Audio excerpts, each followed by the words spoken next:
r/ask Reddit. What is the weirdest advice you have heard that is strangely effective? To improve your posture, pretend that you are shooting lasers out of your nipples and trying to shoot people in the head.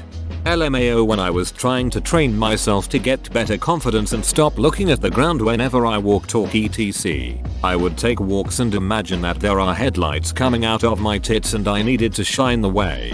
We got told eyes, teeth, tits at an all boys class. The teacher was great though, so got away with it. If you can't fight the fear, do it scared. Got me through a lot of anxiety. I tell myself my increased heart rate and racing thoughts are just signs that my body is priming itself to allow me to do something I didn't know I could do. I used to think they were signs to quit, but they're really an ignition sequence. Love ignition sequence. I think that will help my little one who struggles with anxiety. Thanks.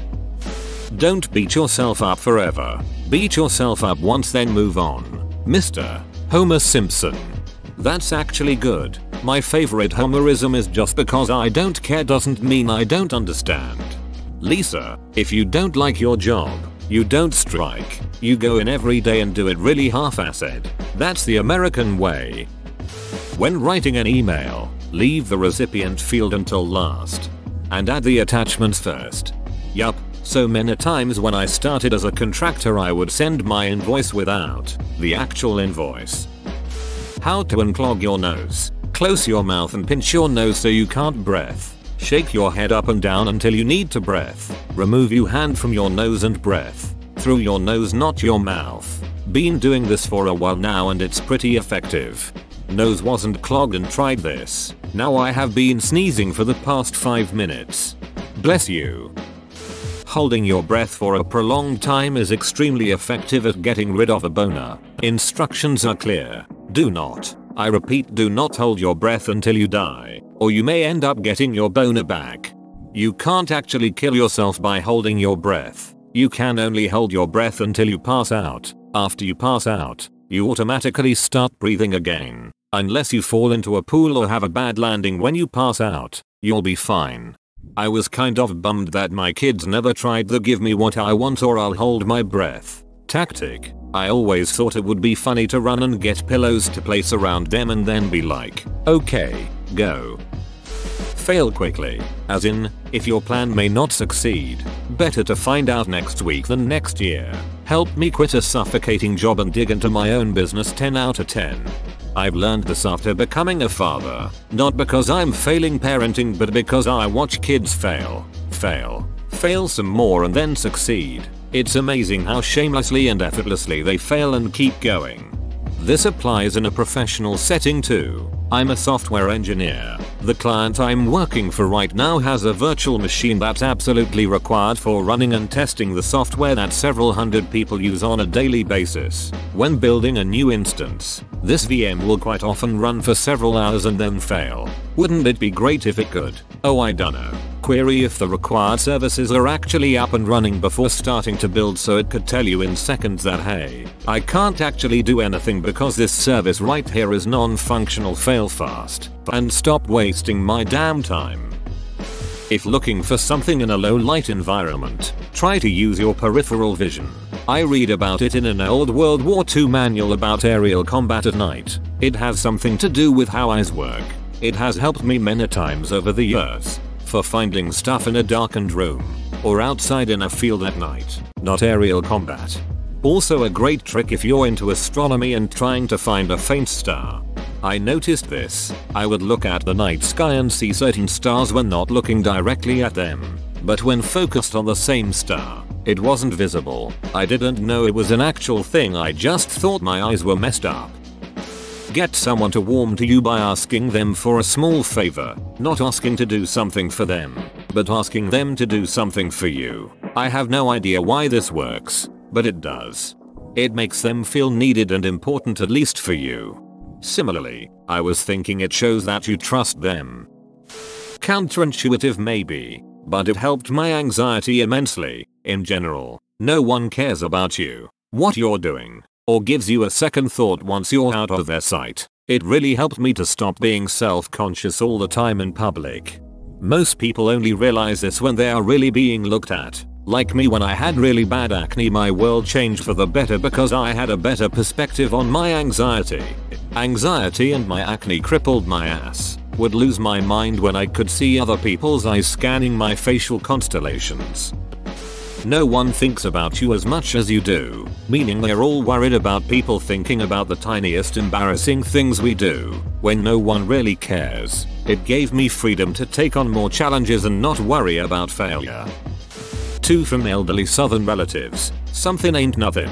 Taking 5 minutes to work out, clean, work on a big project, etc. is better than 0 minutes. We often think we've got to do 2 hours of rigorous work or it doesn't accomplish anything. Time will pass either way. If you want to work to get better at something, accomplish a long-term goal, or change careers or credentials, don't look at the 5 years and think you'll be too old. If you're 24 and want to go to college, you'll be 28 in 4 years with or without a degree regardless of what you do in that time.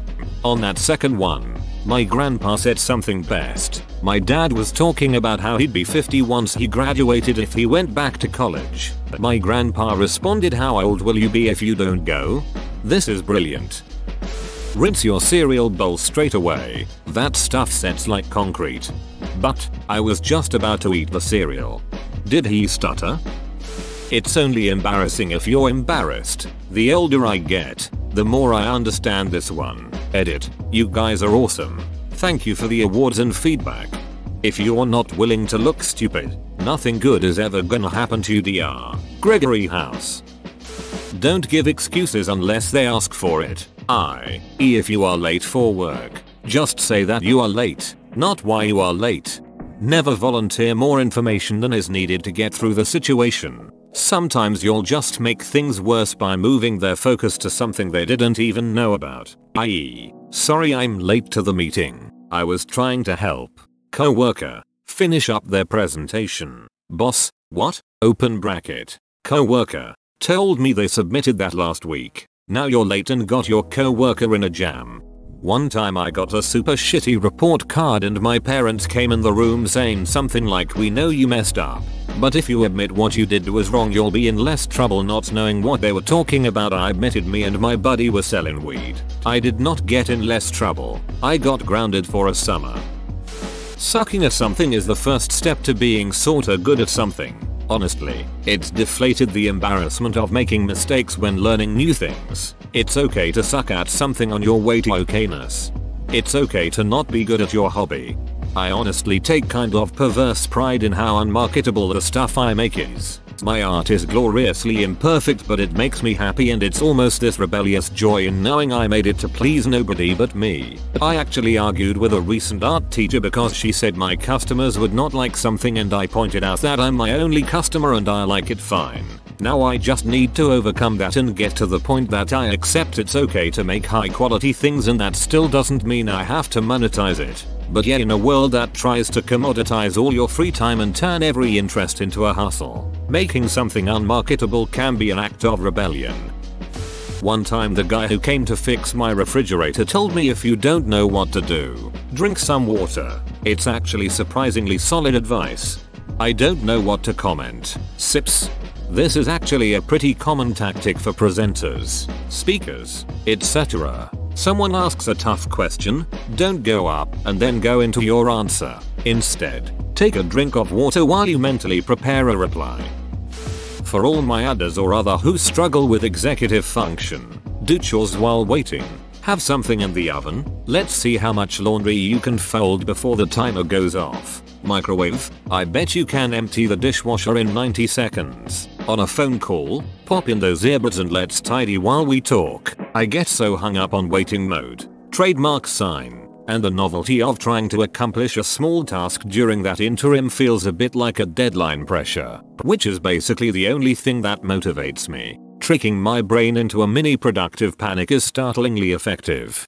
As a 30-something adult with newly diagnosed ADHD, I don't operate that way. I follow the if you give a mouse a cookie model. Put something in the oven? Sure. I can vacuum while I wait. Oh damn. The kids led their basketball inside? Why did they have it inside anyway? I'll put it in the garage. Man, this garage is filthy. I'll just tidy it up a minute. Hey, I found my fishing pole. I wonder if that pond around the corner actually has any fish in it. I'll just grab some chicken scraps, bait, and a beer from the garage fridge and go check. Meanwhile, my brownies have started a house fire and I'm trying to figure out where to do with this catfish I caught. I should have brought a bucket. You have my brand of ad, apparently, and sometimes noticing all the things that needs done turn into being overwhelmed and frozen from doing anything at all. If you want to buy something, wait 24 hours, and if you still want to buy it afterwards, then buy it. This has really cut my impulse buying down and has made saving money extremely easy. Personally, I calculate the item based on hours needed to work and try to visualize if me working those hours for it is worth it. Edit. I just want to mention I have OCD, so the waiting 24 hours thing did not work for me. Sometimes you have to find the method that works for you.